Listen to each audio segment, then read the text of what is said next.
ಆಸಿಫ್ ಸೇಠ್. ಮಾನ್ಯ ಸಭಾಧ್ಯಕ್ಷರೇ, ಪ್ರಶ್ನೆ ಸಂಖ್ಯೆ 2186 ಮಾನ್ಯ ವೈದ್ಯ ಶಿಕ್ಷಣ ಸಚಿವರಿಗೆ ಕೇಳಲಿಕ್ಕೆ ಬಯಸ್ತಾ ಇದ್ದೀನಿ. ಸಭಾಧ್ಯಕ್ಷರೇ, ಉತ್ತರವನ್ನು ಒದಗಿಸಲಾಗಿದೆ.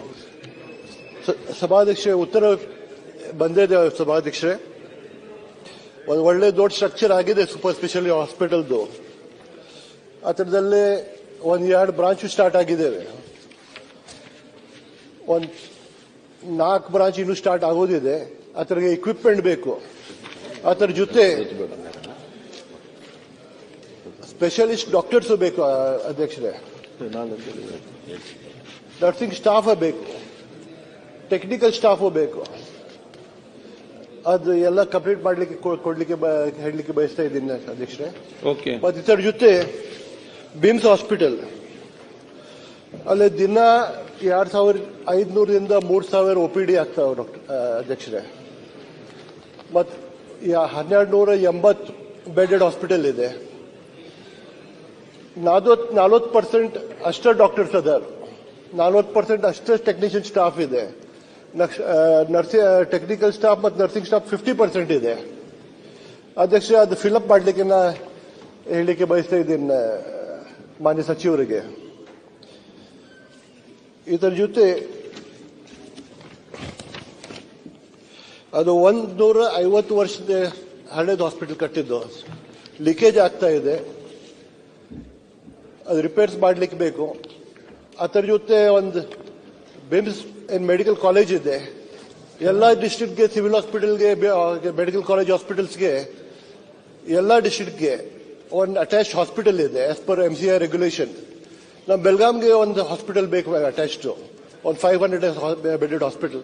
ಅದನ್ನ ರಿಕ್ವೆಸ್ಟ್ ಮಾಡ್ತಾ ಇದ್ದೀನಿ ಮಾನ್ಯ ಸಚಿವರಿಗೆ, ಅದು ಮಾಡಿಕೊಡ್ಲಿಕ್ಕೆ. ಮಾನ್ಯ ಸಭಾಧ್ಯಕ್ಷರೇ, ಮಾನ್ಯ ಸದಸ್ಯರು ಕೇಳಿರ್ತಕ್ಕಂಥ ಪ್ರಶ್ನೆಗೆ ಉತ್ತರವನ್ನು ಕೊಟ್ಟಿದ್ದೀವಿ. ಅಲ್ಲಿ ಈಗಾಗಲೇ ಹಿಂದೆ ನಮ್ಮ ಸರ್ಕಾರ 2013ರಿಂದ 2018 ಇರ್ತಕ್ಕಂಥ ಸಂದರ್ಭದಲ್ಲಿಯೇ ಅಲ್ಲಿ ಸೂಪರ್ ಸ್ಪೆಷಾಲಿಟಿ ಆಸ್ಪತ್ರೆಯನ್ನು ನಾವು ಮಂಜೂರು ಮಾಡಿದ್ವಿ. ಈ ಕಳೆದ ಸರ್ಕಾರದಲ್ಲಿ ಅದು ಪ್ರಾರಂಭ ಆಗಲಿಲ್ಲ. ಆದರೂ ಕೂಡ ನಾವು ಬಂದ ಮೇಲೆ ಮತ್ತೆ ಅದಕ್ಕೆ ಆ ಬಿಲ್ಡಿಂಗ್ ಅನ್ನು ಕಂಪ್ಲೀಟ್ ಮಾಡಿ ಅಲ್ಲೆಲ್ಲ ಇಕ್ವಿಪ್ಮೆಂಟ್ಸ್ ಅನ್ನು ಕೊಟ್ಟು ಅಲ್ಲಿ ಸ್ಟಾಫ್ ಕೂಡ ಮಂಜೂರಾತಿ ಆಗಿ ಸುಮಾರು 8 ಜನ ಸೂಪರ್ ಸ್ಪೆಷಲಿಸ್ಟ್ ಅಲ್ಲಿ ಕೆಲಸ ಮಾಡ್ತಾ ಇದ್ದಾರೆ ಮಾನ್ಯ ಅಧ್ಯಕ್ಷರೇ. ಜೊತೆಗೆ ಅದರಲ್ಲಿ ವಿಶೇಷವಾಗಿ ತಮ್ಮ ಗಮನಕ್ಕೆ ನಾನು ಅಲ್ಲಿ neuro surgery department, cardiology, urology, nephrology, surgical gastroenterology, medical gastroenterology, endocrinology, paediatric surgery, ಈ 8 ಜನ ಸೂಪರ್ ಸ್ಪೆಷಲಿಸ್ಟ್ ನಾವು ಅಪಾಯಿಂಟ್ ಮಾಡಿದ್ದೀವಿ.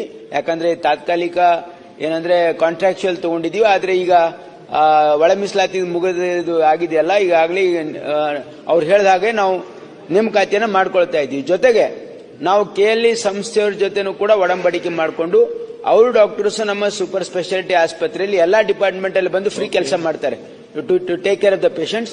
ಅಲ್ಲಿ ಯಾವುದೇ ಇಕ್ವಿಪ್ಮೆಂಟ್ ಕೊರತೆ ಸದ್ಯಕ್ಕಿಲ್ಲ. ಯಾಕಂದ್ರೆ ಸುಮಾರು 30 ಕೋಟಿಗಿಂತ ಜಾಸ್ತಿ ಹಣದಲ್ಲಿ ನಾವು ಅಲ್ಲಿ ಎಲ್ಲ ಇಕ್ವಿಪ್ಮೆಂಟ್ಸ್ ಅನ್ನ ಮಾಡಿದೀವಿ. ಇಲ್ಲಿ ಇನ್ನೂ ಹೆಚ್ಚಿನ ಅವಶ್ಯಕತೆ ಇದ್ರೂ ಕೂಡ ಅದನ್ನು ಕೂಡ ಮಾಡ್ತೀವಿ. ಜೊತೆಗೆ ಅವರು ಹೇಳ್ತಕ್ಕಂಥದ್ದು ನಮ್ಮ ಬೆಳಗಾವಿ ಮೆಡಿಕಲ್ ಕಾಲೇಜಿನ ಆಸ್ಪತ್ರೆಯಲ್ಲಿ ಅಲ್ಲಿ ಬಹಳಷ್ಟು ಪೇಷಂಟ್ ಒತ್ತಡ ಇದೆ ಅಲ್ಲಿ. ಯಾಕಂದ್ರೆ ಬಹಳ ಹಳೆ ಆಸ್ಪತ್ರೆ, ಅಲ್ಲಿ ನಾವು ಯಾವುದೇ ಹೊಸ ಆಸ್ಪತ್ರೆ ಕಟ್ಟಿಲ್ಲ. ಅದನ್ನು ಕೂಡ ನಾನು ಫೈನಾನ್ಸ್ ಡಿಪಾರ್ಟ್ಮೆಂಟ್ಗೆ ನಾನು ಬರೆದಿದ್ದೀವಿ. ಏನಂದ್ರೆ ಇಲ್ಲೊಂದು 500 ಬೆಡ್ಡಿನ ಆಸ್ಪತ್ರೆ ಕಟ್ಟ ಅವಶ್ಯಕತೆ ಇದೆ ಅಂತಕ್ಕಂಥದ್ದು ಮಾನ್ಯ ಮುಖ್ಯಮಂತ್ರಿಗಳ ಗಮನಕ್ಕೂ ಕೂಡ ತಂದಿದ್ದೀನಿ. ಹಾಗಾಗಿ ಅವರು ಕೂಡ ಅದನ್ನ ಪರಿಶೀಲನೆಯಲ್ಲಿದೆ, ಫೈನಾನ್ಸ್ ಡಿಪಾರ್ಟ್ಮೆಂಟ್ ಪರಿಶೀಲನೆಯಲ್ಲಿದೆ. ಹಾಗಾಗಿ ಅಲ್ಲಿ ಏನಾದರೂ ರಿಪೇರ್ ಆಗೋದಿರ್ಬೋದು ಅಥವಾ ಪೇಷಂಟ್ಸ್ಗೆ ತೊಂದರೆ ಆಗದೆ ಇರತಕ್ಕಂಥ ರೀತಿಯಲ್ಲಿ ಅಲ್ಲಿ ಎಲ್ಲ ನಮ್ಮ ಡಾಕ್ಟರ್ಸ್ ಆಗಲಿ, ಅಲ್ಲಿರ್ತಕ್ಕಂಥ ನರ್ಸಸ್ ಶಾರ್ಟೇಜ್ ಇದೆ ಅಂತ ಹೇಳಿದ್ದಾರೆ.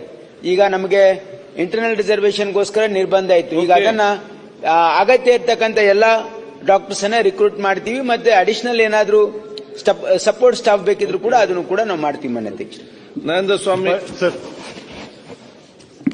ಮಾನ್ಯ ಅಧ್ಯಕ್ಷರೇ, ಇದು ಕಾಂಟ್ರಾಕ್ಚುಯಲ್ ಸೂಪರ್ ಸ್ಪೆಷಾಲಿಟಿ ಡಾಕ್ಟರ್ಸ್ ಏನು ನಾವು ತಗೊಂಡಿವಿ, ಅವ್ರ ಕಮಿಟ್ಮೆಂಟ್ ಇರುವುದಿಲ್ಲ ಸರ್. ಅದಕ್ಕಿಂತ ರೆಗ್ಯುಲರ್ ಡಾಕ್ಟರ್ಸ್ ಕೊಡಬೇಕು. ಅಲ್ಲೇ ರೆಗ್ಯುಲರ್ ಸೂಪರ್ ಸ್ಪೆಷಲಿಸ್ಟ್ ಕೊಟ್ಟಿದ್ರೆ ಅದಾಗೋದು ಸರ್. ಅದು ಇದು ಇಂಟರ್ನಲ್ ರಿಸರ್ವೇಶನ್ ಇದಾದ ತಕ್ಷಣ